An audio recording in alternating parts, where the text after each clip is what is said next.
மதமே மாறினாலும் அங்கே குடியை உருவாக்கி வச்சிருக்காங்க. அதில் ஒரு எடுத்துக்காட்டு தான் ராவுத்தர் என்ற குடி. ராவுத்தர்கள் என்பவர்கள் குதிரை வணிகம் செய்தவர்கள். குதிரைகளை பராமரிப்பாங்க, குதிரைகளை இனப்பெருக்கம் செய்வாங்க. அவர்கள் மிக குதிரை மீது ஏறி சண்டை போடுவது வல்லுநர்களாக இருந்தார்கள்.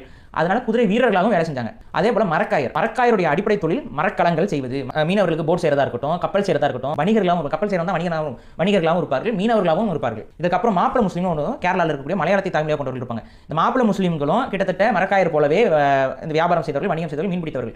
ஆனா இவர்களுடைய தாய்மொழி வந்து தமிழ் தான். ஆனா கால ஓட்டத்தில் மலையாளமும் தமிழும் ரொம்ப நெருங்கி இருக்கிறதுனால அப்படியே இன்னைக்கு மலையாளிகளாக மாறிவிட்டார்கள். அடுத்த ஒரு முக்கியமான சமூகம் என்பதுன்னு லெப்பை என்று சொல்வார்கள். அந்த காலத்தில் வந்து தோல் பயன்படுத்தி செய்யக்கூடிய ஆபரணங்கள், அணிகலன்கள் இதெல்லாம் இருக்கும். அது அன்னைக்கு வந்து பார்த்தீங்கன்னா அந்த உடம்புல போடக்கூடிய கவசங்கள் கூட தோல்ல செய்யப்பட்ட கவசங்கள்லாம் இருக்கும். அது செய்வாங்க. அவங்களோட தொழில் வந்து நெசவாளர்கள். இதில் இப்போ நைனார் பட்டம் இதெல்லாம் வந்து லெப்பைகளுக்கு இருக்குங்கிறாங்க. எல்லாமே எதை வெளிப்படுத்துதுன்னு பார்த்தீங்கன்னா இஸ்லாமியர்களும் தமிழர்களும் நட்பாக இருந்தார்கள் என்பதைத்தான் வெளிப்படுத்துகிறது. அது மட்டும் இல்லாமல் இஸ்லாமிய தமிழர்கள் தமிழர்கள் தான்.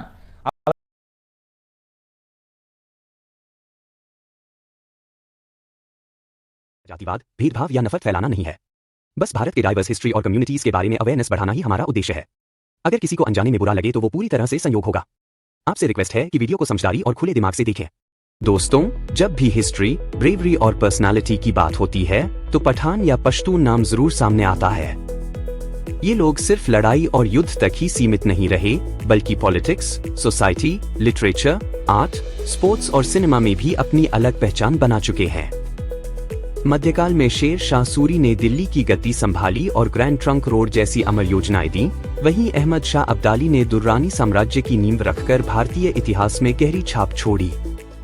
अहिंसा और भाईचारे के सिंबल खान अब्दुल गफ्फार खान यानी फ्रंटियर गांधी ने आजादी की लड़ाई को नई दिशा दी। मॉडर्न इरा में भी पठानों की चमक बरकरार रही। भारत में डॉक्टर जाकिर हुसैन, जो अफरीदी वंश से थे, देश के पहले मुस्लिम प्रेसिडेंट बने। पाकिस्तान में फील्ड मार्शल अयूब खान, याह्या खान और गुलाम इसहाक खान जैसे नेता राष्ट्रपति बने, जबकि इमरान खान ने पहले क्रिकेट वर्ल्ड कप जीतकर और फिर प्राइम मिनिस्टर बनकर इतिहास रचा। सिनेमा और एंटरटेनमेंट की दुनिया में भी पठानों ने जादू चलाया। दिग्गज कलाकार मधुन और शाहरुख खान तो पूरी दुनिया में पठानों की पहचान बन गए। पाकिस्तान की माहिरा खान भी इस धारा में शामिल है। खेलों में तिकड़ी, आमिर, सलमान और शाहरुख खान तो पूरी दुनिया में पठानों की पहचान बन गए। पाकिस्तान की माहिरा खान भी इस धारा में शामिल है। खेलों में भी पठानों की शान दिखाई देती है। न्यूक्लियर प्रोग्राम के जनक अब्दुल गदीर खान को भी भूला नहीं जा सकता। भारत से पठान, मंसूर अली खान पटौदी और पाकिस्तान से शाहिद अफरीदी जैसे सितारों ने जीती है। न्यूक्लियर प्रोग्राम के जनक अब्दुल गदीर खान को भी भूला नहीं जा सकता। भारत से इरफान और यूसुफ पठान, मंसूर अली खान पटौदी और पाकिस्तान से शाहिद अफरीदी जैसे सितारों ने अपने हुनर से करोड़ों दिल जीते। इसके अलावा मलाला यूसुफजई को साल 2014 में नोबेल शांति पुरस्कार मिला और वो अब तक की यंगेस्ट विनर बनी। तो चलिए शुरू करते हैं। क्या आप जानते हैं पठान नाम कैसे पड़ा? पठान नाम की असली जड़ को लेकर कई कहानियां और थ्योरीज को हमेशा पश्तू। कुछ इतिहासकारों का कहना है कि तुर्क और मुगल आक्रमणकारियों ने इन्हें पठान, लेकिन पठानों की बात अलग है क्योंकि वो तकरीबन 100% मुसलमान ही होते हैं। इलाकों में रहने वाले टूरी और बंगश लोग जो शिया मुसलमान हैं। इस्लाम आने से पहले पठान अलग अलग धर्मों जानते हैं। हाँ, कुछ अपवाद भी हैं, जैसे पाकिस्तान के कुर्रम और ओरकजी इलाका करने के बाद उनकी पहचान पूरी तरह इस्लाम से ही जुड़ गई। पठान समुदाय के सरनेम्स क्या क्या है? असल में खान का मतलब होता है नेता या शासक, और पठानों में इसे बहुत रिस्पेक्ट के साथ जैसे हैं खेल, जलील खेल, सी, बंगश, खिलजी, खिलजी, सफी, दुरानी, मरवत, तुरी, कुर्द। कौन कौन है? तानी, गर्गश्ती, बारकजी और अली, गर्गश्ती और करलानी। सरबानी सबसे बड़ा ग्रुप है जिसमें दुर्रानी से जुड़े हैं और इनमें लोदी और बहादुर अंदाज के लिए जाने जो पठान समाज को और भी विविध और दिलचस्प बनाते हैं। कहां से आए हैं पठान? लोग मानते हैं जिनका जिक्र ऋग्वेद और ग्रीक लेखों में मिलता है, तो कुछ इन्हें स्किथियन, बैक्ट्रियन, कुषाण या व्हाइट हुन से जुड़े हैं क्योंकि इनके नाम और कुछ रिवाज जैसे 8वें दिन खतना, गुरुवार रात दिया जलाना और शादी में छत्र का इस्तेमाल यहूदी परंपराओं से मिलते जुलते लगते। असल में इस्राएली राजा साउल की औलाद थे। 10वीं सदी के यहूदी विद्वान सादिया गाउन ने भी अफगानिस्तान को इसराइल की खोई हुई जनजातियों की जमीन बतान किसी एक नस्ल से कि इसराइल के पहले राष्ट्रपति यित्जहाक बेनजवीन और साउथ एशियन सभ्यताओं के मेल से इनकी पहचान बनी है। इसलिए यहूदी कनेक्शन वाली कहानी देते हैं। अशरफ का मतलब होता है सम्मानित या उच्च वर्ग और परंपरागत तौर पर मुस्लिम समाज को 3 हिस्सों में बांटा गया है: अशरफ, अजलाफ और अरजाल। अशरफ वे लोग माने जाते हैं जिनकी जड़ें भारत से बाहर जुड़ी हों, जैसे अरब, अफगानिस्तान या मध्य एशिया, या फिर वे ऊंची जाति के हिंदू हों जिन्होंने इस्लाम अपनाया हो। अजलाफ वे समुदाय हैं जो स्थानीय रूप से इस्लाम में आए और ज्यादातर पेशों और कारीगरी से जुड़े रहे, जबकि अरजाल सबसे निचले दर्जे पर रखे गए। पठानों को अशरफ इसलिए समझा जाता है क्योंकि उनका मूल अफगानिस्तान और मध्य एशिया से जुड़ा है और इतिहास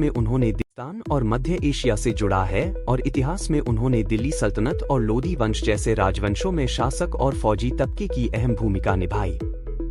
भारत में अशरफ की गिनती में ज्यादातर सैयद, शेख, मुगल और पठान आते हैं और यही वजह है कि पठान वर्ग का हिस्सा माने जाते हैं। पठान लोग असल में अफगानिस्तान और पाकिस्तान की पहाड़ी धरती से जुड़े हुए हैं। अफगानिस्तान में कंधार, नंगरहार, पख्तिया, गजनी और काबुल जैसे पठान समुदाय बसे हुए हैं। कितनी आबादी है पठान लोगों की? अफगानिस्तान में मिलती है। पाकिस्तान में लगभग 38 से। अगर मेडिवल पीरियड की बात करें तो पठान सिर्फ कबीलों में बनते योद्धा नहीं थे, बल्कि बड़े बड़े सियासी खेलों के भी अहम खिलाड़ी बने। दिल्ली सल्तनत में भी और अफगानिस्तान में भी दोनों जगह इनकी ताकत साफ दिखती है। दिल्ली सल्तनत में सबसे पहले खिलजी वंश 1290-1320 आता है। ज्यादातर लोग इन्हें तुर्क मानते हैं, लेकिन कुछ इतिहासकार कहते हैं कि इनकी जड़ें पश्तूनों से भी जुड़ी थी। अलाउद्दीन खिलजी के जमाने में पठान सिपाहियों की मौजूदगी काफी मजबूत थी। इसके बाद आया लोदी वंश 1451-1526, जो असली अफगान पश्तून राजवंश था। में पठानों ने फिर से दम दिखाया, शेर शाह सूरी के रूप में। सूर कबीले से ताल्लुक रखने वाले शेर शाह ने हुमायूं को हराया। उसका राज छोटा रहा 1540-1545, लेकिन उसने जो काम किए, जैसे राजस्व सुधार, मजबूत प्रशासन और ग्रांड ट्रंक रोड का निर्माण, उसने उसे हमेशा खान खट्टक सामने आए, जो न सिर्फ योद्धा थे बल्कि शायर भी। उन्होंने औरंगजेब के खिलाफ विद्रोह किया और कोशिश की कि सब पठान कबीलों को एक झंडे तले लाया जाए। पठान का मॉडर्न इतिहास पठान का मॉडर्न इतिहास क्या है? अगर बात करें पठानों के मॉडर्न हिस्ट्री की, तो इसकी शुरुआत 18वीं सदी के बीच से होती है, जब अहमद शाह दुर्रानी ने 1647 में कंधार से दुर्रानी साम्राज्य की नींव रखी। दुर्रानी साम्राज्य पश्चिम में ईरान और पठान कबीलों ने ब्रिटिश हुकूमत के खिलाफ अपने पश्तून वाली के तहत राजनीति का सबसे बड़ा नाम खान अब्दुल गफ्फार खान आया।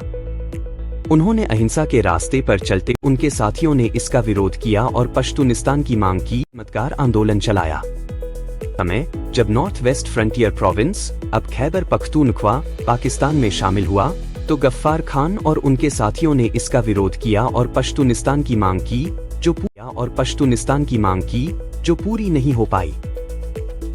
पठानों की अपनी मातृभाषा पश्तो है। ये अफगानिस्तान और पाकिस्तान के ज्यादातर पठानों की जुबान मानी और यूनिक अक्षर भी मिलते हैं। इस भाषा को पहचान दिलाने वाले कई बड़े नाम हुए, जैसे खुशाल खान खतक और अहमद शाह अब्दाली। कुछ आवाजें हमारी भारतीय भाषाओं से भी काफी मिलती जुलती लगती हैं। पश्तून वाली क्या है? पश्तून वाली दरअसल पश्तून लोगों का पुराना और अनलिखा लाइफ कोड है, जिसे वो आज भी अफगानिस्तान और पाकिस्तान के कई हिस्सों में फॉलो करते हैं, तो उसकी खातिरदारी करना इज्जत की बात मानी जाती है। इसके बाद आता है ननावती, मतलब अगर कोई माफी मांग ले या शरण मांग ले तो उसे पनाह देना और उसकी हिफाजत करना। फिर है बदल, तूरा, बहादुरी और पट, अपनी शान करना हर पश्तून का फर्ज है।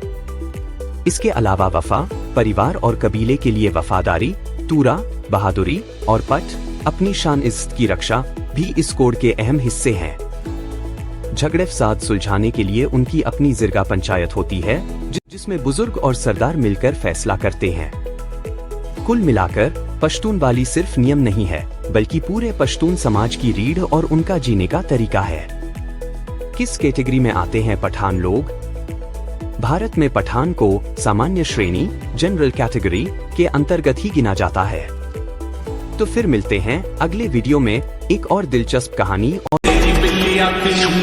पैरां विच हील पाई अते फुटदी साडा दिल लुटदी ना किते जावे टुटनी डोले खांदा लगनी ओ पतासे जहे बुलना उत्ते पोपी लालिया तू लोंदी फिरे बस के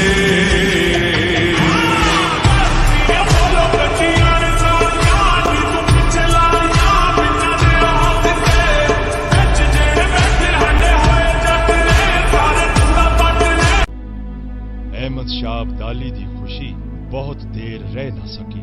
साल डेढ़ साल बाद अहमद शाह अब्दाली नू चनां दे उरले कंडे ते एक घमासान लड़ाई विच हार दित्ती। सन 1764 विच अब्दाली अपनियां फौजां लैके एक बार फिर पंजाब आउंदा है, पर ਸਿੰਘਾਂ दे डर तो दिन विच ही 2-4 कोहां तो वध ना चल सकिया। आखिर वो पंजाब छड्ड के चला गया। सन 1765 ਦੀ ਵਿਸਾਖੀ ਤੋਂ ਪਿੱਛੋਂ ਸਿੰਘਾਂ ਨੇ ਲਾਹੌਰ ਤੇ ਕਬਜ਼ਾ ਕਰ ਲਿਆ ਤੇ ਉੱਥੋਂ ਆਪਣਾ ਸਿੱਕਾ ਜਾਰੀ ਕਰਕੇ ਬਾਕੀ ਦੁਨੀਆ ਨੂੰ ਇਹ ਦੱਸ ਦਿੱਤਾ ਕਿ ਰਾਜ ਪੰਜਾਬ ਵਿੱਚ ਕਾਇਮ ਹੋ ਚੁੱਕਾ ਹੈ। ਇਸ ਤਰ੍ਹਾਂ ਆਜ਼ਾਦੀ ਦਾ ਇਹ ਸੰਘਰਸ਼ ਸਿਰੇ ਚੜਿਆ। 1986 में शाबानो को 3 तलाक दिया उसका पति। वो कोर्ट में केस लड़ी, जीती, लेकिन वो प्रधानमंत्री राजीव गांधी वो फट्टू बोला चुप बैठ औरत। कोर्ट का फैसला उल्टा कर दिया और शाबानो को मुल्लों के सामने फेंका। इस पे इसको हिंदुओं से बहुत गाली पड़ी और उनको खुश करने के लिए टीवी पे रामायण शुरू किया। हर संडे सुबह पूरा देश चिपक के टीवी देखता था। புத்த மதம் தொன்மையான மதங்கள்லாம் முக்கியமானது. பொதுவாக ஒரு மதம் இன்னொரு மதத்தை சண்டை போடுறது அழிக்கிறதுன்னு வரலாறுல நம்ம பார்க்க முடியுது. அப்படி புத்த மதமும் அழிக்கப்பட்ட ஆதாரங்கள் நிறைய இருக்குது. முகலாயர்கள் இந்தியாவை ஆட்சி பண்ணப்போ பல இந்து கோயில்கள் அழிக்கப்பட்டிருக்கு. அதே மாதிரி தீவிரவாத இயக்கமான தாலிபான் புத்தர் கோயிலை அழிச்சிருக்காங்க. புத்தாஸ் ஆஃப் பாமியான்கிற உலக புகழ்பெற்ற புத்த சிலைகள் ஆப்கானிஸ்தானில் இருக்குது. இது கிமு 6ஆம் நூற்றாண்டில் கட்டப்பட்டது. இந்த சிலைகள் மார்ச் 2001 தாலிபான் தலைவர் முல்லா முகமது ஒமர் ஆர்டர் படி சிதைக்கப்பட்டது. சர்வதேச அளவில் மக்கள் இதுக்கு கண்டனம் தெரிவித்தாங்க. 2017 பாகிஸ்தான் அரசு இந்துக்கள் மக்கள் தொகை பார்த்தப்போ 5 லட்சம்னும் அதே மாதிரி புத்த மக்கள் தொகை வெறும் 16,000 தான் சொல்லியிருக்காங்க. பாகிஸ்தானில் நிறைய புத்த மதங்கள் இருந்தது. ஆனால் பாகிஸ்தான் அரசுக்கு புத்த மதத்தை பற்றி எக்ஸ்ப்ளோர் பண்ண விரும்பினதில்லை. குப்தர் காலத்துக்கு அப்புறம் மன்னர்களோட சப்போர்ட் இல்லாமலும் பிராமண ஆதிக்கத்தாலையும் புத்த மதம் கொஞ்சம் கொஞ்சமாக அழிஞ்சுது. இஸ்லாமிய மன்னர்களால் மொத்தமாக அழிக்கப்பட்டது. Halala? What is it? When a divorced woman marries a stranger and has a physical relationship with him and divorce him, after that she can marry her first husband. You should do halala with your Abbu. Mom, what are you saying? With Dad? He's my father-in-law and you're suggesting me to sleep with him? So what's wrong in it? It's just halala. And any which ways, it's our ritual. What? These are your rituals? आज़ादी से पहले सभी मज़हब के मानने वाले जो दलित थे उनको एससी का दर्जा मिला हुआ था। जब आज़ादी के बाद जो है सभी मजहब के सिर्फ दलित हिंदू दलितों को ही आरक्षण मिला हुआ था और बाकी धर्म सिख ईसाई और मुस्लिम को और बौद्ध को बाहर कर दिया गया था। तो 1956 में सिख दलितों को शामिल कर लिया गया और 1990 में 9 बौद्ध दलितों को शामिल कर लिया गया और हिंदू पहले ही से ऑलरेडी एससी शेड्यूल कास्ट के श्रेणी में शामिल थे। और जो मुस्लिम दलित हैं और ईसाई दलित उनको अभी भी शेड्यूल कास्ट के सहूलियात से महरूम किया गया है। अब हम चाहते हैं कि जो मुस्लिम दलित हैं जैसे नट मदारी करंदर जोगी फ़कीर हलाल खोर, तो जब हिंदू धोबी को मिल रहा है तो मुस्लिम को क्यों नहीं मिल रहा? हिंदू मेहतर को अगर एससी का दर्जा है तो मुस्लिम को क्यों नहीं है? हिंदू जोगी को अगर आरक्षण है तो मुस्लिम जोगी को क्यों नहीं है? ये हमारा सवाल है। कल को वो जो भी सरकारी दफ्तर को कह देंगे कि वक्फ प्रॉपर्टी तो हो जाएगा। मेरा सीधा सा क्वेश्चन है, blunt. Notification is issued under this. अरे भाई साहब, आप तो ताजमहल भी ले लो यार, लाल किला भी ले लो, कौन मना कर रहा है? या प्यार से क्वेश्चन समझ में नहीं आते आप लोगों को? सिर्फ ऑनरेबल कोर्ट, किसी के अरे ऑनरेबल कोर्ट का छोड़ो, किसी की भी प्रॉपर्टी को आप वक्फ प्रॉपर्टी डिक्लेयर कर सकते हो। टेल मी, सेक्शन 5 में नोटिफिकेशन होगा, फलाना होगा, पूरे भारत का वक्फ प्रॉपर्टी डिक्लेयर कर दो, देन क्या नोटिफिकेशन का वैलिड हो जाएगा? इसका ओनर कौन था, रियल ओनर कौन था, क्या हुआ, कहां से ये property I, requiring a notification under the Waqf act? कुछ नहीं मालूम किसी को, मन आया बोले इसको वक्फ प्रॉपर्टी डिक्लेयर कर दो। How that is possible?